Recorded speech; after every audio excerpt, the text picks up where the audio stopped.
Just as a further point on the state executive budget, I'd like to note that our plan for balance in '09, released in January, actually included $100 million in additional assistance from the federal and state governments. New York City is the economic engine that powers New York State. About half the state's tax revenues come from here. We're also the most highly taxed jurisdiction in the state.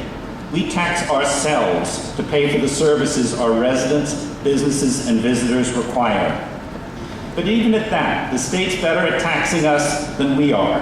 And our weakness is because the state, on which we depend for taxing authority, does a better job for themselves than for us. New York City has a personal income tax. Our residents pay $7.5 billion a year.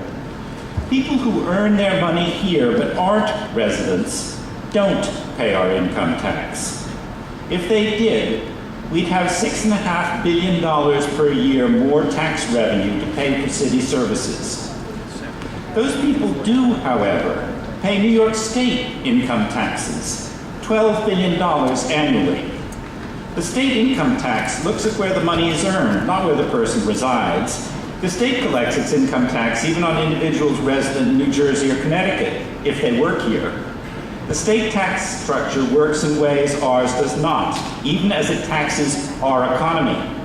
Even as we burden local taxpayers with higher taxes than anywhere else in the state, much of that tax burden in this city is actually paid to the state.